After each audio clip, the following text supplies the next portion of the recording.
September 1st, 1939. A field outside Krojanty, Poland. The morning mist still clung to the ground when Captain Władysław Francisco Anders, 32 years old, career cavalry officer, third-generation Polish lancer, drew his saber. Behind him, 250 mounted soldiers did the same. The metallic ring of steel leaving leather scabbards cut through the early morning silence. 250 sabers, gleaming in the pale sunlight, raised in salute. Ahead, 500 meters across open grassland, German infantry were digging in. Behind them, machine gun positions. Behind those, armored cars and tanks. Anders knew what he was about to do was insane by any modern military standard. Cavalry charging machine guns, horses against steel, sabers against bullets. But the German infantry were exposed. The machine guns weren't yet properly positioned. And if his men didn't disrupt this position now, the entire Polish defensive line would collapse. He had perhaps 5 minutes before the German force was fully prepared. 5 minutes before this became a suicide mission instead of merely an extremely dangerous one. Anders raised his saber high, sunlight catching the blade. "Do przodu," he shouted. "Forward." 250 horses surged into a gallop. This is the story of the charge at Krojanty, the last true cavalry charge in European military history, when medieval tactics collided with 20th century warfare and somehow, against all logic, partially succeeded. I'm your host, and this is WW2 The Experience. To understand why Polish cavalry were charging German machine guns in 1939, you need to understand Polish military tradition. For 3 centuries, Polish cavalry had been the most feared mounted force in Europe. The winged hussars, elite cavalrymen wearing distinctive feathered wings on their backs, had won impossible victories. At the Battle of Vienna in 1683, 20,000 Polish cavalry charged down a hillside and broke a 150,000-strong Ottoman army besieging Vienna. It remains the largest cavalry charge in history. At the Battle of Kirchholm in 1605, 2,600 Polish cavalry defeated 11,000 Swedish infantry through shock tactics and maneuver. This wasn't ancient history to Polish officers in 1939. This was their heritage, their identity, the core of Polish military doctrine. Now you might ask, why did Poland still have cavalry in 1939 when tanks and machine guns dominated warfare? The answer is more complex than they were backwards. Poland's terrain, forests, marshes, poor roads, made cavalry still tactically useful for reconnaissance and rapid movement. Tanks got stuck, horses didn't. Poland was not a wealthy nation. Cavalry was cheaper than mechanized units. A horse cost less than a tank. And Polish military doctrine envisioned cavalry as mobile infantry, soldiers who rode to battle, then dismounted to fight. The romantic notion of cavalry charges was officially discouraged. But doctrine and reality often diverge in war. Władysław Anders was born into this tradition. His father had been a cavalry officer. His grandfather had fought in the 1863 Polish uprising against Russia on horseback. Anders joined the cavalry at 18, served in World War I, fought in the Polish-Soviet War of 1920, where cavalry had actually been effective against disorganized Soviet forces. By 1939, he commanded a squadron of the 18th Pomeranian Uhlan Regiment, professional soldiers, expert horsemen, trained in both mounted and dismounted tactics. They were under no illusions about cavalry charging tanks. Their orders were reconnaissance and harassment, not frontal assaults. But war rarely follows the plan. At 4:45 a.m. on September 1st, 1939, German forces invaded Poland without warning. The Blitzkrieg, lightning war, had begun. German strategy relied on rapid armored thrusts, close air support, overwhelming firepower, speed, and shock. Poland's defensive strategy assumed they'd have time to mobilize, time for French and British allies to attack Germany from the west, time to fall back to defensible positions. They had none of these. By afternoon of the first day, German forces were advancing faster than Polish commanders could track. Near Krashanti, a small town in the Polish corridor, Anders' squadron was conducting reconnaissance when they encountered German infantry, part of the 20th Motorized Division, establishing positions that would cut off Polish retreat routes. The Germans were exposed, caught in the process of setting up defensive positions. Their machine guns were being unloaded from trucks. Their armored support was minutes away. Anders faced a decision. He could report the position and wait for orders, but by the time orders came, the German position would be fortified. Polish forces would face a prepared defensive line. Or he could attack now while the enemy was vulnerable. High risk. Cavalry attacking even disorganized infantry was dangerous. But those 5 minutes of German disorganization were the only advantage Anders would get. He chose to attack. Anders formed his men into 3 groups. First line, 100 lancers armed with sabers and lances. Yes, actual medieval lances, 3-meter poles with steel tips. These men would hit the German infantry directly.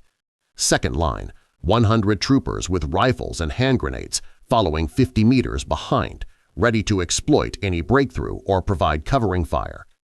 Third line, 50 troopers in reserve, positioned to respond to threats or pursue enemies. They had none of these. The Germans saw them coming. Gefreiter Hans Schmidt, 22 years old from Bavaria, was part of the infantry company setting up positions. He'd been unloading ammunition crates when someone shouted, "Cavalry!" Schmidt looked up. Across the field, a line of horsemen was forming. "They're not actually going to," his squad leader started to say. Then the Polish cavalry charged. "I couldn't believe what I was seeing," Schmidt would later write in a letter preserved in German military archives. "Horsemen with swords like something from a museum, charging across an open field. It seemed insane, but it was also terrifying." Anders spurred his horse forward. Behind him, 100 mounted lancers followed. The distance closed rapidly. 500 meters, 400 meters, 300 meters. German infantry scrambled for their rifles. A few machine guns opened fire, but they weren't properly positioned yet, firing at awkward angles. Horses began to fall. Men tumbled from saddles, but the charge didn't slow. Here's where the story gets complicated by propaganda. Within days, German newspapers published accounts of the charge, but with a twist. The Nazi propaganda version claimed Polish cavalry, in their stupidity and ignorance of modern warfare, charged German tanks with lances and sabers. They were annihilated, proving Polish military incompetence. This version was false. The Poles had charged infantry, not tanks. They'd achieved temporary success before armored cars, not tanks, arrived. But the false version spread. It became proof of Polish backwardness, of their unfitness as a nation, of the superiority of German military doctrine. The lie was believable because it fit existing narratives. Poland was seen as backwards, cavalry seemed outdated, German Blitzkrieg seemed unstoppable. Even after the war, the myth persisted. History books repeated it, movies depicted it. The truth that Polish cavalry had actually achieved a brief tactical success against exposed infantry before being driven off by armored cars was less dramatic, less clear-cut, less useful as propaganda. But the truth matters. And the truth reveals something more profound than propaganda ever could. Captain Anders survived the charge. He survived the entire 1939 campaign. He was captured by Soviets who invaded Poland from the east on September 17th and spent time in Soviet prisons. He was released when Germany invaded the Soviet Union in 1941, and eventually commanded the Polish Second Corps fighting alongside the Allies in Italy. He became a general, a military legend, and after the war, a symbol of Polish resistance to both Nazi and Soviet oppression. But he never forgot Krojanty. In his memoirs written decades later, he defended the charge. "We were not medieval fools charging tanks with lances. We were professional soldiers making the best tactical decision available given impossible circumstances. We bought time. We disrupted enemy plans. We did our duty. That some chose to mock our sacrifice with lies is a testament not to our foolishness, but to their need to diminish Polish courage." Hans Schmidt, the German soldier who witnessed the charge, survived the war as well. He returned to Bavaria, worked as a postal clerk, and rarely spoke of his war experiences. But in 1982, when a Polish veterans organization tracked him down and asked about Krojanty, he wrote a letter that was published in a Polish military history journal. "I have read accounts that say Polish cavalry stupidly charged our tanks. This is not true. They charged our infantry when we were unprepared, and for a few terrible minutes they had us beaten. Then our armored cars arrived and turned the tide. But those men were not stupid. They were brave, perhaps too brave. I have lived with the memory of their courage and their deaths for 40 years. They deserved better than to be remembered as fools." The charge at Krojanty was not unique. Throughout September 1939, Polish cavalry conducted numerous mounted attacks against German forces. Most failed, some succeeded. All were desperate attempts to slow an unstoppable invasion using the only tactical advantage cavalry retained: speed and shock. At Mokra on September 1st, Polish cavalry held off German armored divisions for an entire day through aggressive harassment and quick strikes. At Wólka Węglowa on September 19th, cavalry charged and scattered German infantry, buying time for thousands of Polish soldiers to escape encirclement. These weren't glorious victories. They were tactical successes in a strategic catastrophe.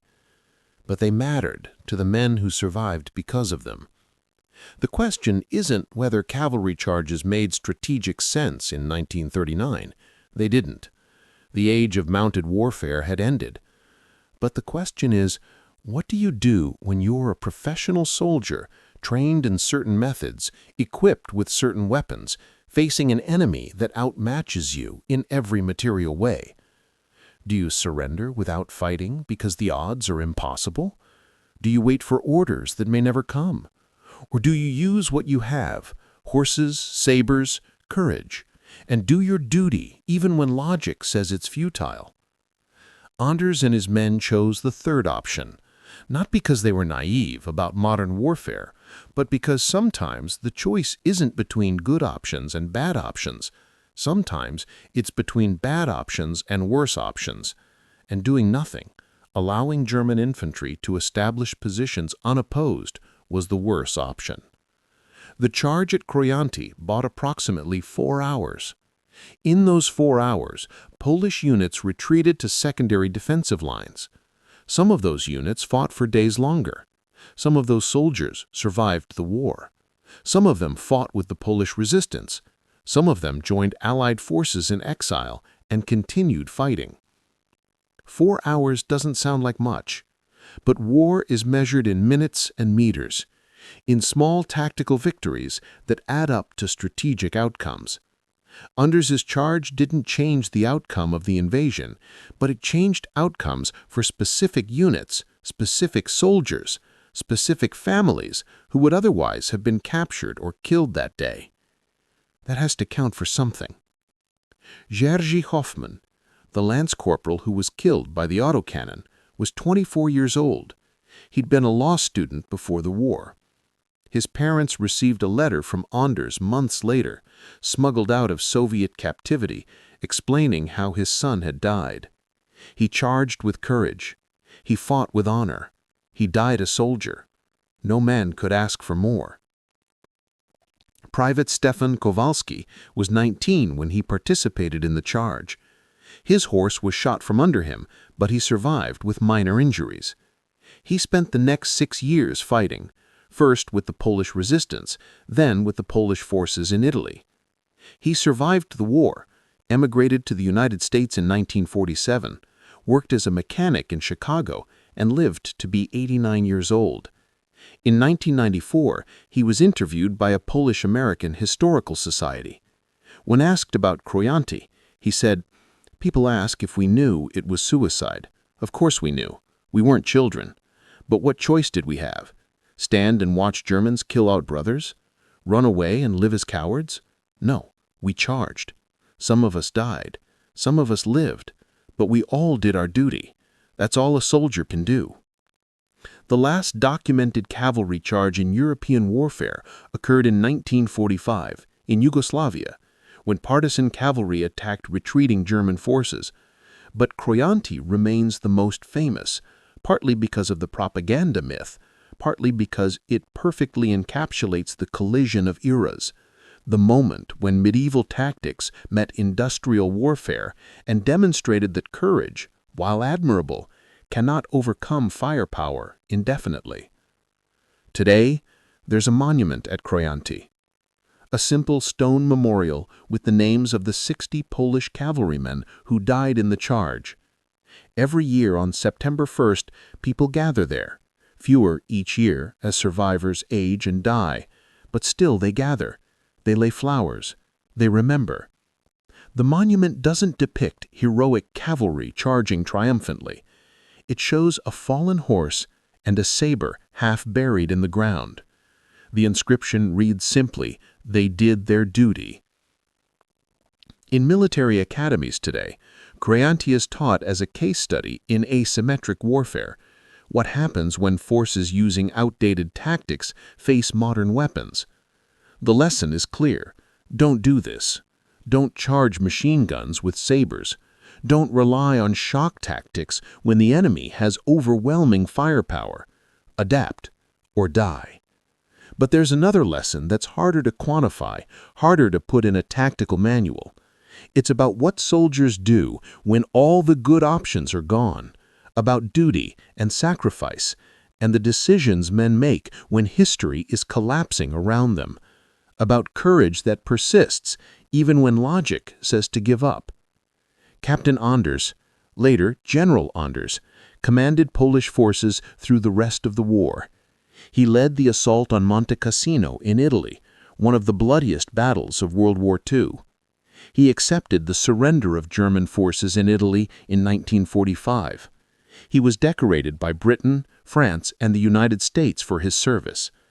But he always said that Krojanty was the most important moment of his military career, not because it was his greatest victory, it wasn't, but because it was the moment when he had to choose between impossible options and chose action over inaction, duty over survival. "I have commanded thousands of men," Anders wrote in 1960. "I have won battles and lost battles. I have received medals and honors. But when I am judged, by history, by God, by whatever comes after, I will be judged most on that morning in September 1939, when I drew my saber and ordered the charge. Not because it was brilliant tactics, it wasn't, but because it was the right thing to do with the time and resources I had. That's all any commander can offer, his best judgment in impossible circumstances." Hans Schmidt, the German soldier, visited Poland in 1985, 46 years after the charge. He went to Krojanty, found the memorial, and laid flowers. A Polish veteran who'd been part of Anders' squadron was there that day. They didn't speak each other's languages well enough to have a long conversation, but Schmidt saluted. The Polish veteran saluted back. They shook hands. A photographer captured the moment. Two old men, former enemies, standing before a monument to a battle where one side charged and the other fired, where both sides did their duty as they understood it, where courage existed on both sides, even though only one side could win.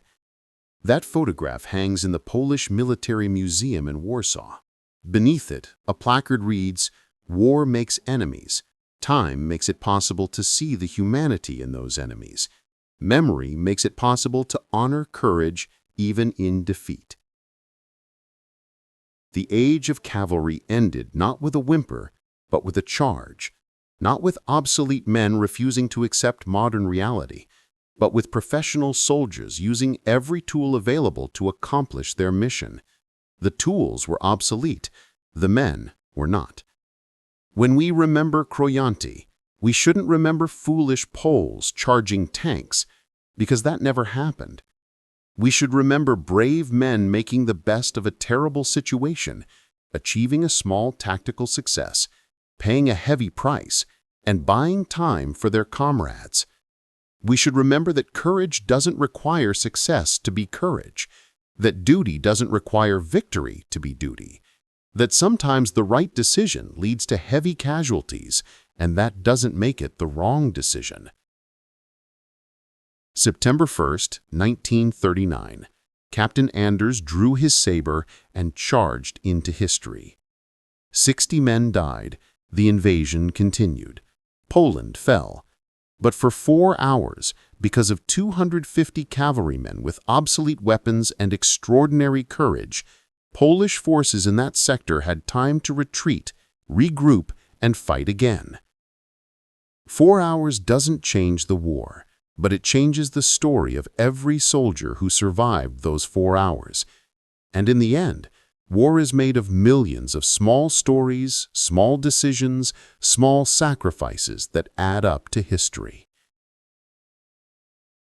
The charge at Krojanty was one of those moments, not glorious, not decisive, but not meaningless either. Captain Anders survived to become a general. Private Kowalski survived to become an old man in Chicago.